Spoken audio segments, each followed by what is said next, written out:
creates us is what chaos. What creates us is what chaos. Living in the world with. How we doing, everybody? It is I, 561 Rabbit, coming live from beautiful sunny South Florida, switching up the vibe. Y'all are used to the interviews, but today I'm actually here with future rock star and local musician, Mr. Chris Thomas of Chris Thomas and the Merrymakers. What's going on, bro? Yeah, what's up, man? We're here in sunny South Florida today, and it's good to be out here in nature while it's here, you know. On to the music, man. Ooh, yeah, that always gets me excited. Let's do it. Started out a couple basic questions, you know, gotta give you a little, what's the word I'm looking for? Your icebreaker questions, you know, simple ones for the new viewers and then some of the long-time viewers, you know. So let me ask you, bro. We'll start out simple. How long have you been doing this for? 14 years now. Word. So Yeah. You've been doing this closer to 2 decades. I'm trying to make this 15 years. I don't know about 2 decades yet, but yeah. I don't know. You'll get there, man. Yeah, I mean, slow is it's a process, you know. Oh, you yeah. start off in your own mind, and then you kind of end up back in your own mind, and you always want to stay. Nah, of course, you know, I mean, because like most artists, you know, you're probably making the music for yourself, you just happen to be releasing it for people, yeah? Yeah, I always I got good feedback from it when I would show people back when I was a kid, you know. So I, always had a dream like, hey, maybe this could be a job one day for me.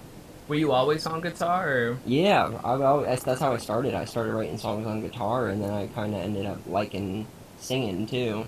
So I got into singing, but I'm not like the best singer. I'm more of like a grunge singer. Yeah, no, yo, we'll throw some footage in later. He was doing a song before we came out here, and I was gonna tell you, you had a very like, kind of raspy, grungy voice, almost like, not like Kurt, but like, kind of similar to how Kurt would kind of like muddy up his voice. Yeah. So I kind of dig that for sure. It's just natural though. I don't try to do that, you know. Like that's just how it comes out. Probably because I smoke cigarettes, you know. Probably it's a lot easier when you smoke, man. But nah, I could tell that it's not forced, man, and I like that. I definitely like a more true, authentic style of music. You know, don't force yourself to do something you're not into. And like from the few songs that I've listened to, I haven't gotten it. This guy has a discography, man. He's been making music. You've been releasing music for what, about 6 years now? 7? As Chris Thomas and the Merrymakers, yeah. Yeah, you had a different name before? A couple of different ones. I might use them again, so I'm not gonna like go saying anything, you know, before they get before they get taken. Because you know how band names are. Everybody's got the same name, you know, going on in their head. Dude, you know, yeah. Nirvana was a 70s, 60s band, like a spiritual psychedelic band, and it cost them the low price of $50,000 in '90s funds to get the rights to that. So I hope it's some original stuff. I can't find it on the internet at least, so that's good. That's always a good start. If you can't find it on the internet, it's a good chance that it's not taken yet. Yeah. Then actually, random fun fact. You know, Nirvana's original name also happened to be the name of a different band. They started out as Skid Row. Oh, and yeah, And they had to switch their name because Skid Row from the East had just blown up. Yeah. That was literally 1987, I didn't think, I guess, yeah, that is pretty funny, like, I never thought about it that way, but Skid Row was already an 80s band going on. No, they were already Sebastian established. Bach, they're from like Fort Lauderdale or something. No shit, really? At least the guitarist is. I think Sebastian Bach's from down here? Yeah, dude. Sebastian Bach is funny as fuck, man. Have you ever seen him on Trailer Park Boys? No. Yeah, bro, he stars in there. I swear to God, way. Bro. He's like a model train enthusiast on there, and he did a deal for like 100 pounds of hash for 100 pounds of cigarettes, dude. Shout out Trailer Park Boys, man. That show's fucking hilarious. I've watched every episode. What was his name? Officer Leahy? Leahy, yeah. Bro, yeah, Sebastian Bach comes on around like season 6, season 7. Okay. And then even on the newer episodes that Netflix took over, he makes a couple cameos here and there. Oh, He gotcha. ends up becoming a recurring character. which is fucking hilarious. But And we're talking like the same guy who was from in Skid Skid Row. Yeah, bro. No way. They even I remember when Eddie Van Halen was in 2.5 Men. No shit. With Charlie He Sheen? did. He was like, "Yeah, I play on the toilet." You know, in that voice. You know what I mean? Like, "Yeah, I play on the toilet, dude. Yeah." You got a problem with it? Like, it was basically something like that. It was funny. It's always hilarious, man, just seeing rock stars. You never know when the inspiration's gonna hit. Exactly. He said. Shit, you're not lying, bro. Yeah, you know what's fun? Hilariously enough, a lot of people get their best ideas when they're on the crapper. I don't, but I try to leave that moment for itself. It was funny. I actually got the idea for photography. I was taking a crap one time, and I was just going through all my pictures, and I'm like, damn, people really like these. Maybe I should do it. Maybe I haven't hit my best song yet, because I haven't wrote a song on the crapper yet. Exactly. You haven't found your golden shit yet. I haven't found my golden shit yet. No, you do have some pretty good songs so far, dude. From what I listened to, I haven't, like, what I did, I kind of went through the discography. I haven't taken a chance to listen to whole albums. And I'm sure with, like, a lot of artists, especially when it comes to rock, the album itself isn't just a collection of songs put together. The album itself is almost like an experience. Yeah, and from it really is. It's supposed to be like a story, and there's supposed to be like a. It's like, well, at least with my stuff, it's themed. Like I have "Leave Your Shells at the Shore" is it's an ocean Florida boys themed album.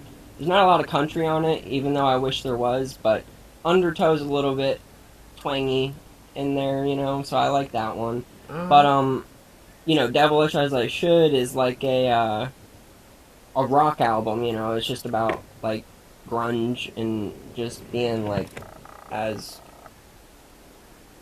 like, what do you call it? Like inspirational instead of like how Kurt was just real. It's trying to be like inspirational. Like, for example, like you know, you gotta pump up the power, pump up the kicks, motivation, talk about the ones who never know licks, gotta put in the hours, potential hits, you know what I mean? Yeah. So you're just like it's supposed to be like uplifting, you know? Yeah. But like 100%. hard rock still, you know? But like and like a little bit of that grunge ethic as far as like doing it yourself and just like recording at home and you know what I mean?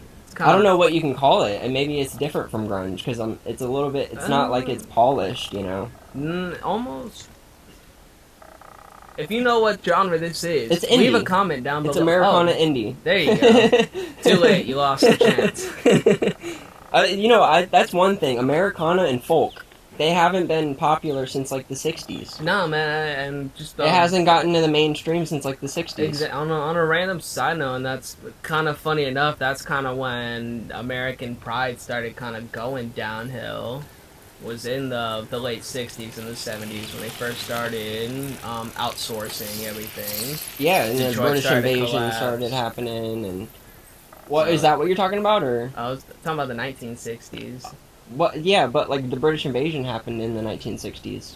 British invasion? Yeah, with like the Beatles and stuff.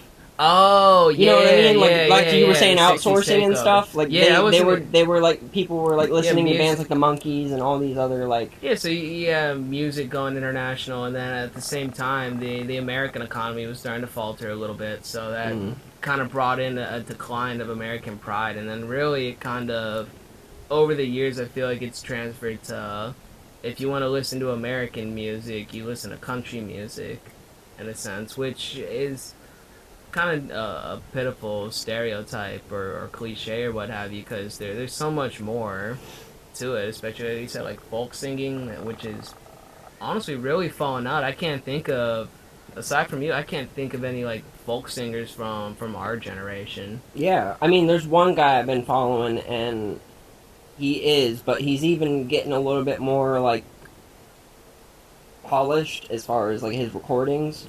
His videos are still good, but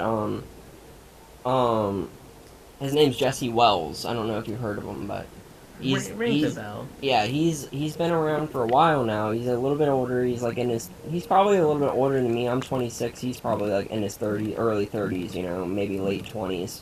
And he's been he toured with Greta Van Fleet with his band a long time ago. His band was called just Wells, like for his last name, you know. But he's gone on to do Jesse Wells now, his solo project. Oh, there you go. No, that's cool. I'll have to give him a listen. Yeah, he's not bad. He's got some good protest songs. It makes you think, you know.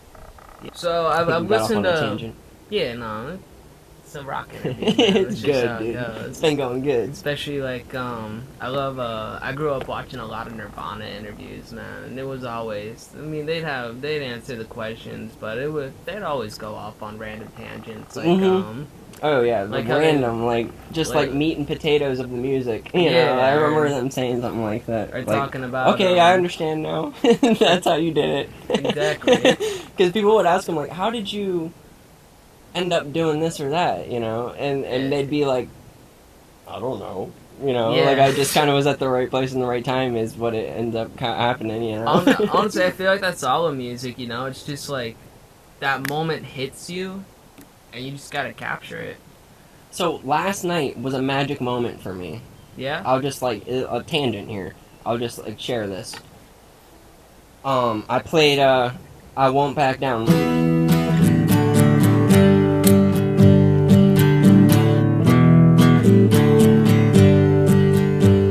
No you know, so I played that and I got everybody singing along at the Hey Babies. I was like, I got everybody nice. going. I was like, can we just get everybody to sing before the song, you know? I was like, can we get everybody, I'm only going to do one song tonight, but can we get everybody to sing along for this one song? And there wasn't a whole lot of people left at the show, so it was pretty cool to get, like, just the 10 people that were left, like, to sing along, you know, at the open mic, you know? But in a sense, that almost makes it, what's the word I'm looking for? It's a more... It's gratifying. Yeah. Satisfying. And in a sense, because you got... Even though it's not a lot of people there, yeah, the fact that they're still singing your song with you and just... Well, it's a Tom Petty song. Oh. It's not my song. Oh, shit. Yeah, it's a Tom Petty song. I got everybody to sing along, though. It was really cool. But, like, it takes a lot to get people to sing along. Like, you have to write something that people, like, know in their head, like, already. Like, just, like, naturally. Like, it's second nature, you know? Because nobody, like, is going to practice before, like, a show to, like, try to sing along, you know? They just do it. Exactly. If they like it, they like it, you know? Yeah. But that energy, it just must be amazing. You're feeding them the energy with your guitar, and they're picking that up, and then they're feeding that back to you, just kind of singing with you. So you guys are kind of, like, boosting each other's energy, which I feel like just would have made that whole atmosphere just stellar. I almost wish that was a part of that. That would have been dope to see. Yeah. But, you know, I'll definitely... There's a open mic tonight, too, at Brewhouse Gallery. Oh, yeah? What time? 7 o'clock. I'll see if I can make it. I gotta go get my car towed at 6. Okay. Okay. So, I thought you had work at 1. I work at 1, get off at 5. Okay. And then I have to... Is that why you don't have a car today? Yeah. You know, out of the songs that I've listened to so far, what I can say is, just off of your vibe, what you give me, it kind of gives me like that kind of southern bluesy, slightly country feel. Thank you, know? because that's what I sort of, like, I was born here, so I just am southern. Which is funny because the true southern is actually north of here. It's kind of weird. I mean, like, you got, I'm trying to think, like... Think about it. You have to get to the nearest southern town, you'd have to drive up, like, 45 minutes to Port St. Lucie. Or drive out west to, like, Belglade. What do you mean southern? Like, in a sense of like, old being, school country. Like, oh, you get that, like, kind of vibe from me? Well, not... That's not pretty cool, because, like, that's respectful to me. But not the redneck sense, you know? Like, actual, like old Florida, man. Like outlaw up in Port sense. Orange. Yeah. The outlaw sense. Yeah, something... Like a rebel sense. Kind of, sort of like... Yeah, actually. But not, like, redneck. No, not no redneck. Well, I rode on my tractor, beat my wife today. I do kind of, like, sing like that sometimes, but, like, I don't have that, like... I don't have the same... It's not no it's a Brooks, deeper, Willie like, Nelson type ethic of thing. to it all. It's almost like, God, who's that one blues artist, man? It just... Almost Chicago, too, man. Oh, Chicago yeah. They almost sound like Led Zeppelin sometimes, though. Yeah. Like, they got some riffs, man. Which is funny. I don't know who took whose, you know what I mean? It's like, who took that note from each other? There's been a long legal battle. I mean, there's a battle within Led Zeppelin itself. Robert Plant was accusing, one of the other guys out of the band for songwriting credits. Robert Plant was getting sued for stealing credit for some songs. It's a whole mess these days. Yeah, that's crazy. That's why I like being myself, man. I've tried like getting in bands and stuff, and people like, not that I wouldn't have done it and I wouldn't have had open arms, but like, I don't think that like anybody is taking it as seriously or seeing the vision that I have, you know? So it's hard to like say like, oh, come along, you know, when you're not really with it. You seem pretty like on top of things. It's pretty cool. I wish you played music. Thank you. No, I do play saxophone, man. So. Okay, I could get some sax in there one day. That'd be awesome, dude. I just gotta practice my blues scales real quick. Ooh, and then, dude, that'd be cool. And then actually, a buddy of mine, total fucking musical prodigy. I mean, this guy makes scores for video games. Like, really fucking talented. My buddy Kwakwa. And I met him in band. He plays like every instrument, but his main instrument is saxophone. And he plays it 1,000 times better than I ever could. Oh, really? So I definitely got to introduce you guys together. I think you guys could really get a jam. He's got a studio at his house too. Oh, cool. Yeah, no, he just built it himself. That's also the home use of him. He took my car. Love you, Qua. Shout out to Qua. But yeah, man, no, definitely. That would be cool, man, because then you'd really have a more bluesy vibe if you threw a saxophone in there. Oh, yeah. Or almost like, it could even be jazzy.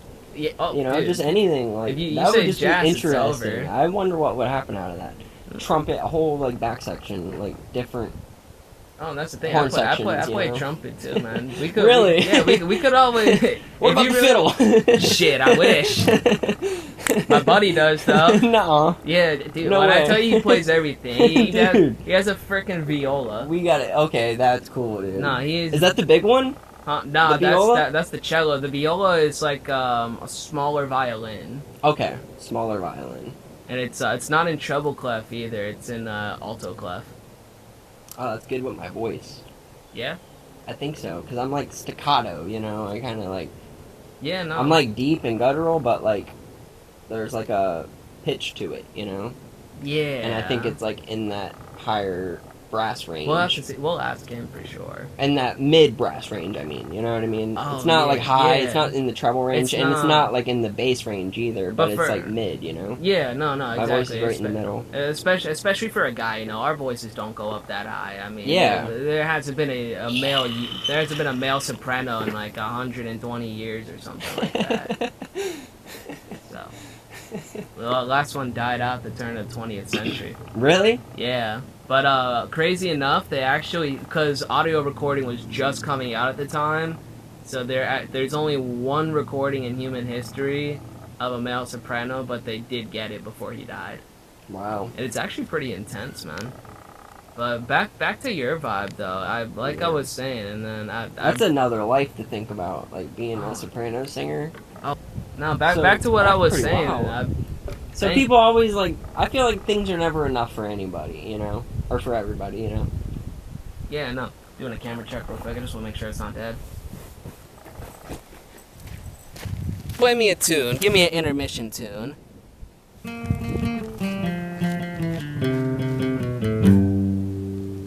Still going. But, like I was saying, you definitely give a more bluesy southern vibe. Something, I feel like my granddad definitely would have loved your style. For sure. He was kind of into that, like, not necessarily country, but country style, bluesy style.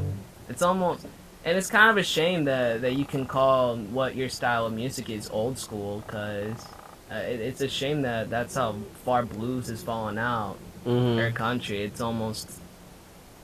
Well, country's still, but it's a different type of country. Oh, dude, country has like, changed so much, man. What do you call it? It's like, even like, I like some Chris Stapleton stuff, but like, he's got this one song. I don't know who wrote the song, but I don't like how he performs it. He says, don't go looking for the answers, don't go asking Jesus why, don't go, you know what I mean? Whatever, says stuff like that, you know, and it's like, that's just such a downer song. It's not even upbeat, you know, and it's like, It's like, who the fuck wants to listen to this? And it's like on my radio all the time on random rock songs and everything that I play, and this fucking Chris Stapleton song comes on, you know? It's like, what the fuck is this? This sucks. You know? So I've had to like get like the way I search my music is all over, you know. I'm on every fucking platform I can be on for free, you know, and paying for some, you know. Yeah. So that you get like new music, you know. You're not just hearing the same shit over and over. It's sad, but that's what they try to do. They try to push you the same people over and over. Spotify, especially if you have Spotify Premium, you know this. You'll play one song, and then it'll end up playing you the same like 30 songs on a loop. After that. But like they'll change it up every week, but still it'll be the same 30 songs. They're gonna play the same song. 300 songs, but you're gonna have the same 30, and if you can get past that 30, then they'll show you the other 270. So that just take notes, boys. You gotta have really good music these days. You gotta have good content if you're gonna, because they repeat that shit. I think that's the biggest thing in terms of blowing up today, or bringing attention to yourself, especially in the 2020s.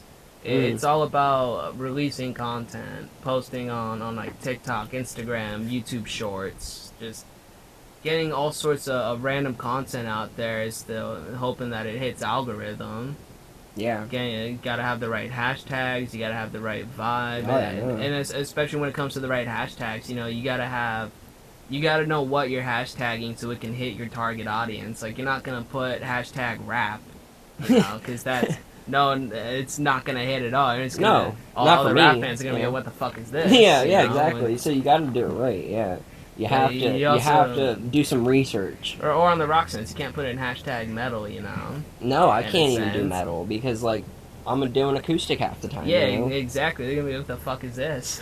Yeah, let me get a song in here real quick. Yeah, dude. I'm gonna play 2 singles. So. I'm going to play the first one's a little bit more happy-go-lucky, fun-loving, upbeat, so, as far as the music goes, so, I'm going to play that one first, and, it's a single from the Top 2.0 that just came out in December. Oh, word. And then before you do that, we're going to go to a brief commercial break. We'll be right back. 12 seconds later. So this is a single called From the Top 2.0. Oh, just listen to that one. Nice. Yeah. I appreciate that. No, I took a listen to your 2 new singles, from the Top 2.0, and then the newest single, Who You Are. Stardust, yeah. Yeah, Stardust, yeah. No, which I really like that song, because that one, the overall vibe that I was getting from that was like kind of a self-reflection, like who are you? Yeah. Or in a sense, for the viewer, who am I?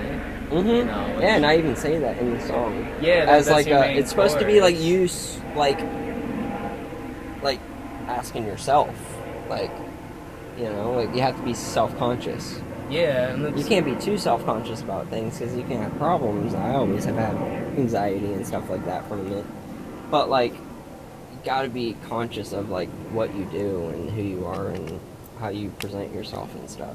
Oh yeah, it's how you create a personality of who you are.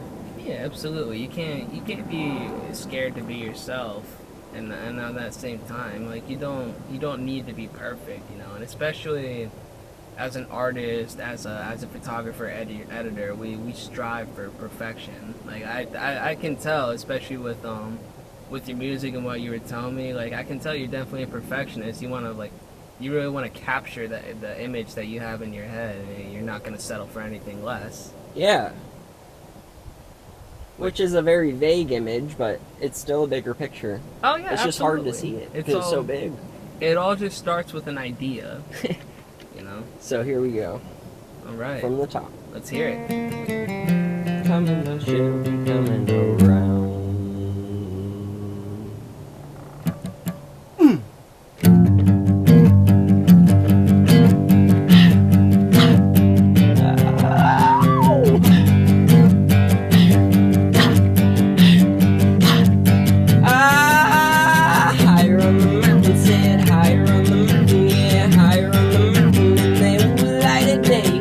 Fire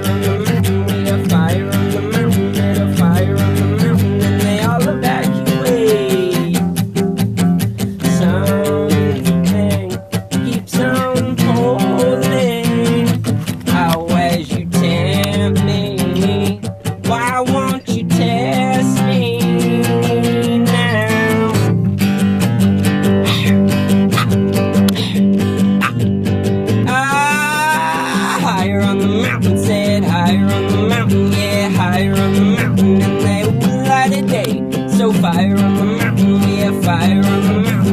fire on the mountain and they all evacuate. Ooh, ooh, ooh. So lonely, isn't it so lovely?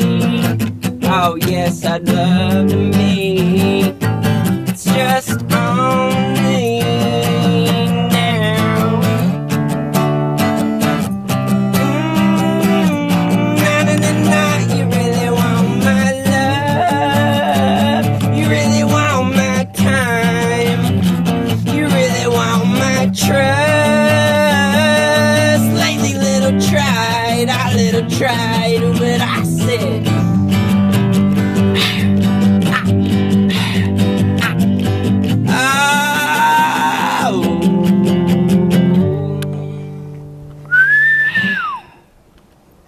Ladies and gentlemen, Chris Thomas and the Merrymakers. Nah, that was great, dude. I gotta say, like, you definitely have that grungy raspiness in your voice. I got one more. I'll do Stardust too, but first I would like to talk a little bit more. Oh, he's singing it already, dude. That's how you get people singing along, dude. It just gets like an earworm. It's catchy, no? It's an effect. No, That's like an effect in and of itself that's like superhuman, you know, to make the effect that like make you sing something, you know, get something stuck in your head. Yeah, I love that. I was gonna say you picked some catchy. You got some catchier tunes. I mean, even every once in a blue mood, like that's definitely it's got a catchy tune to it, you know.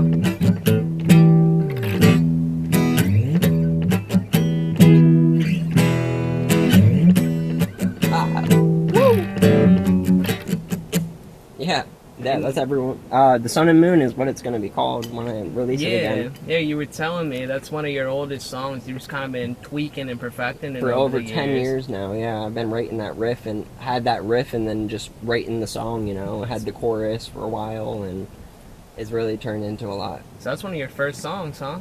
Probably is, yeah, definitely. First, yeah, one of the first hard, like, upbeat, like, just straight rock songs is I wrote a lot of, like, almost country songs when I first started, you know?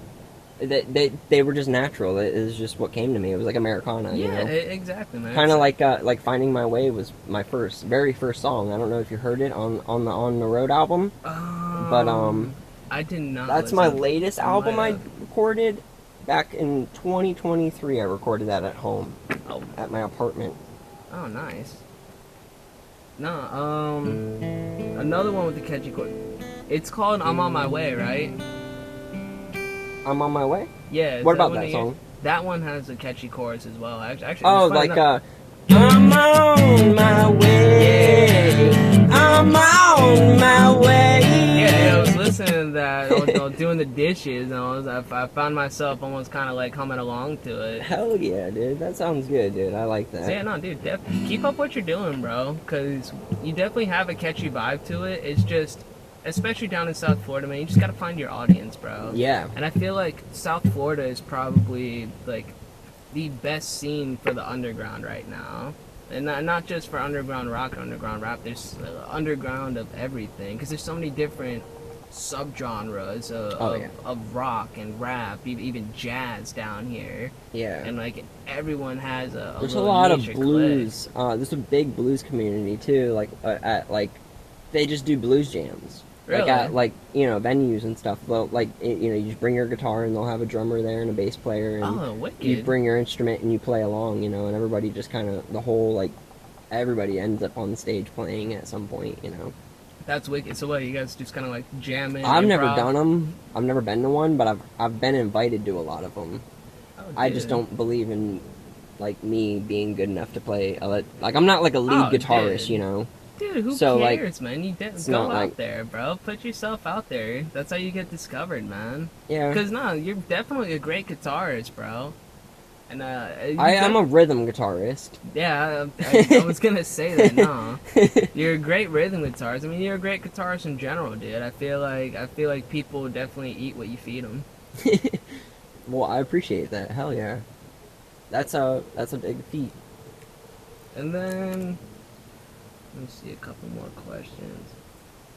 I think we'll wrap this up shortly. Just a couple final things I was gonna say. Gentle as the Giant. I love that instrumental, and based off of the songs that I had heard, every song that I listened to is kind of in terms of music, a longer song, 5 minutes, 6 minutes. I forgot which song it was, but there was a 8-minute song. It was I think it was called oh my gosh. I'd have to look it up on the Spotify history, because I know where it is. Like, I know it was the second song I listened to. It was like a 8-minute track, almost. Something really Wonderstruck? long. It might have been. Did it have a solo at the end, like a long solo? You did. That was funny. Yeah, did it have like a long solo at the end?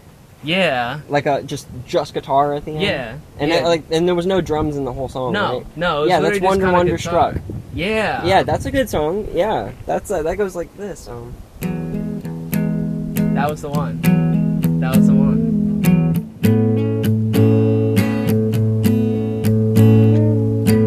But yeah, what I was going with that was like, you definitely have some more longer paced songs, 3 minute, 5 minute, even 8 minute. And Yeah. and then you have Gentle as the Giant, which is And it's just short. a It's complete switch. yeah. It's only 1:44. There's no vocals in it. I heard There's- some words at there's the very backing. end. Yeah. There's like it's supposed to be But like there's falsetto vocals in the background, like high pitch, you know. Yeah, but it was. So I keep it in the background because I'm not good at high pitched singing, like just as lead, you know. But that in itself almost kind of just felt like it was on brand in terms of the rest of the music I listened to, but it was that one just kind of struck different in a sense. And I think because it's an instrumental and because of how short it was and because of the way you made that song, and I'm just so like I didn't listen to the albums. I kind of went through the discography. And I got is that an interlude? Is that an outro track or? It's supposed to be like intro to Finding My Way. Okay. So it's sort of like you're like dreaming in this dream state of like just like, you know, as happy as can be in your dream. Yeah. And then you kind of like it goes, Blissful. and then it has that part at the end where the alarm wakes you up. Yeah. And then it's like, and then it goes, wake up. That's what you said. I was wondering what you said at the end, dude. And then that flows into Finding My Way. Yes, and then it goes.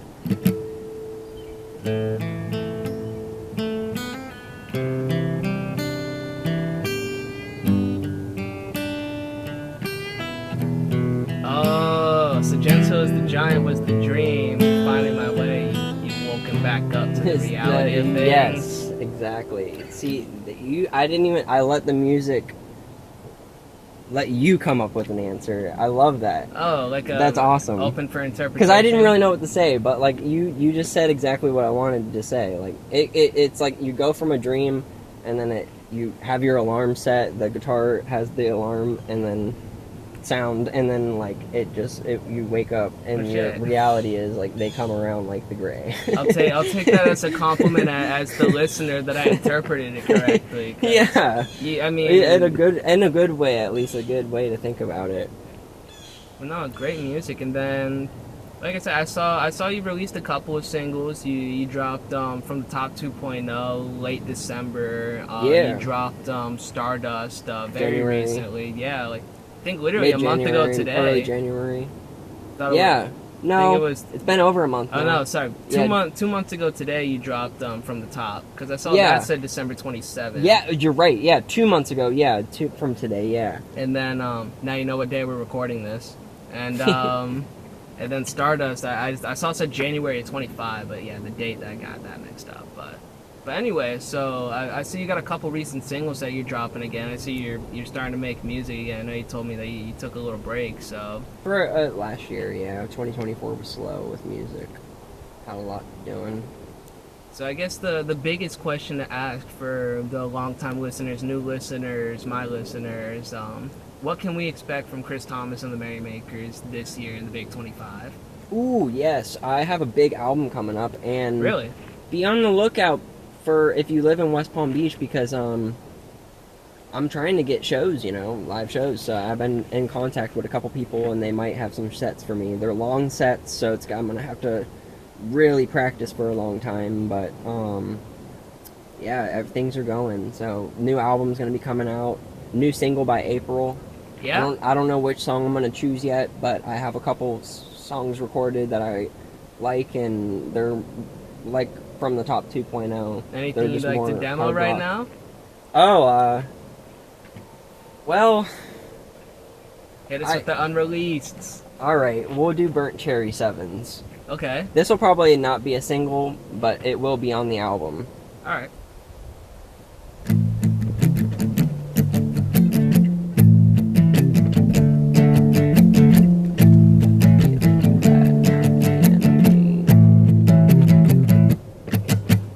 Burnt Cherry 7, straight aces up my sleeve, bury the hatchet, 8 ball corner pocket dream, fingers to 11, found a new anatomy. Burn 27, cloud 9 up and out of me, fight for what I feel is right, now who's the enemy, fight for what I need, tonight it's coming back at me.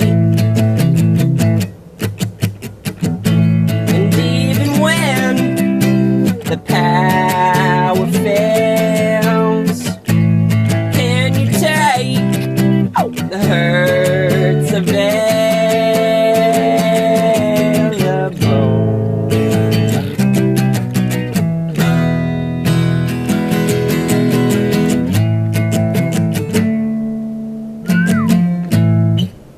Hell yeah. Nah, So it's I just like that. it's catchy, you know. It's got a good Nah, little it's rhythm. catchy. It feels like I like the rhythm, you know. It's fun to play. Feels kind of like a fight song, but not in the sense of like fight, but like fighting to keep going, keep on, Okay. keep pushing forward. You know. Yeah, It the felt- internal fight. Yeah, it felt kind of like you described your music earlier. It definitely had that upbeat, uplifting tone. You know? Yeah. And almost if you pay attention to the lyrics, it's almost.